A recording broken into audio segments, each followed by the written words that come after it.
Hi Ollie, lovely to meet you at the range and start working on your game.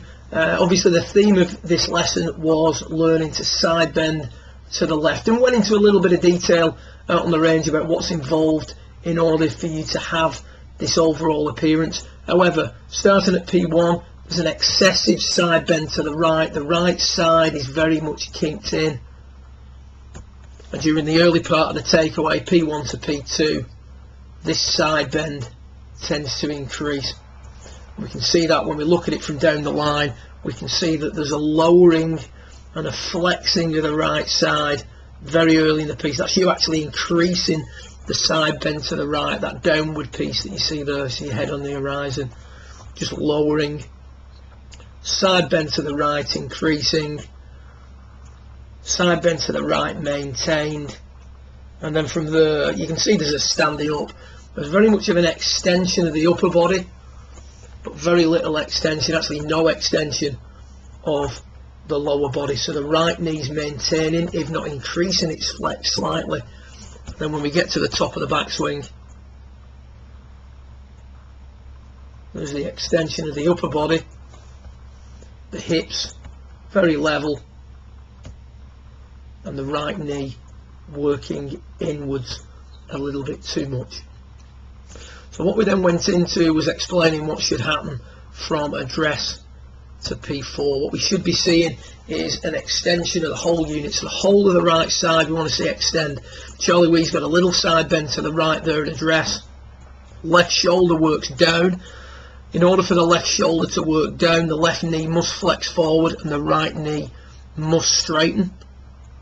As the right knee straightens and the left knee flexes forward, the left shoulder works down, the right hip works up, and the side bend to the right has become a slight side bend to the left.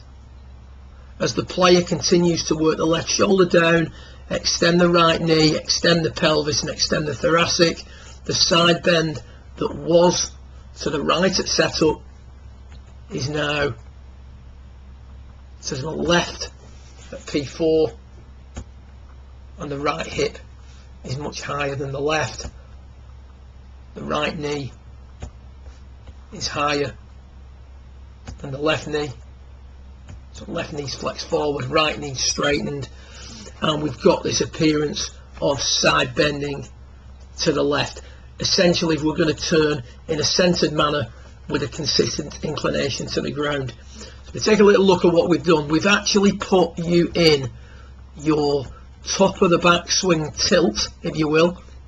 We've straightened off the right leg, we've raised the right hip, and we've now created the side bend to the left that we're looking for at P4. From there, your key thought is to get your left shoulder working down. Now as you start the swing off here, there's a slight, this is the right one, just let me double check, there's a slight cheat, you can see there that you've got all that side bend to the left, and then you just go a little bit more to the right. But I'll tell you something, if we get rid of those lines there, look how much better that setup position looks. From there you can see that the right hip is a little bit higher than the left. You can see on this footage here now, we've straightened this right leg off. So we're definitely going to extend the lower body. The side bend to the right at setup is not as excessive, and it becomes a side bend to the left, P1 to P4. You see there's a slight difference in the change of the knees. And if we just take you down and we compare P3 at the end of your session to the beginning of the session, you can see that there's a dramatic difference in the way everything's looking and working at that point. As far as it from down the line, again, slight drop down, but not as excessive as before. So there's this slight increase in the forward bend, side bending to the right, but now the upper body and lower body are both extending and side bending to the left, and the difference in those two top of the backswing positions for one session, considering the move that we had early in the session, which is this one here, that improvement's immense. Really good change. You can see there, I mean, just look at this at P1.5, side bending to the right, side bending to the right, maintaining the forward bend, maintaining the flex in the knees, as opposed to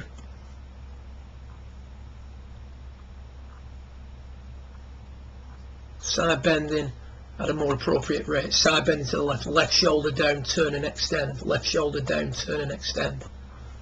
Completely different position at P1.5. So lots to work on. Really good session. Good luck with it. I look forward to working with you again in a couple of weeks' time. Well done.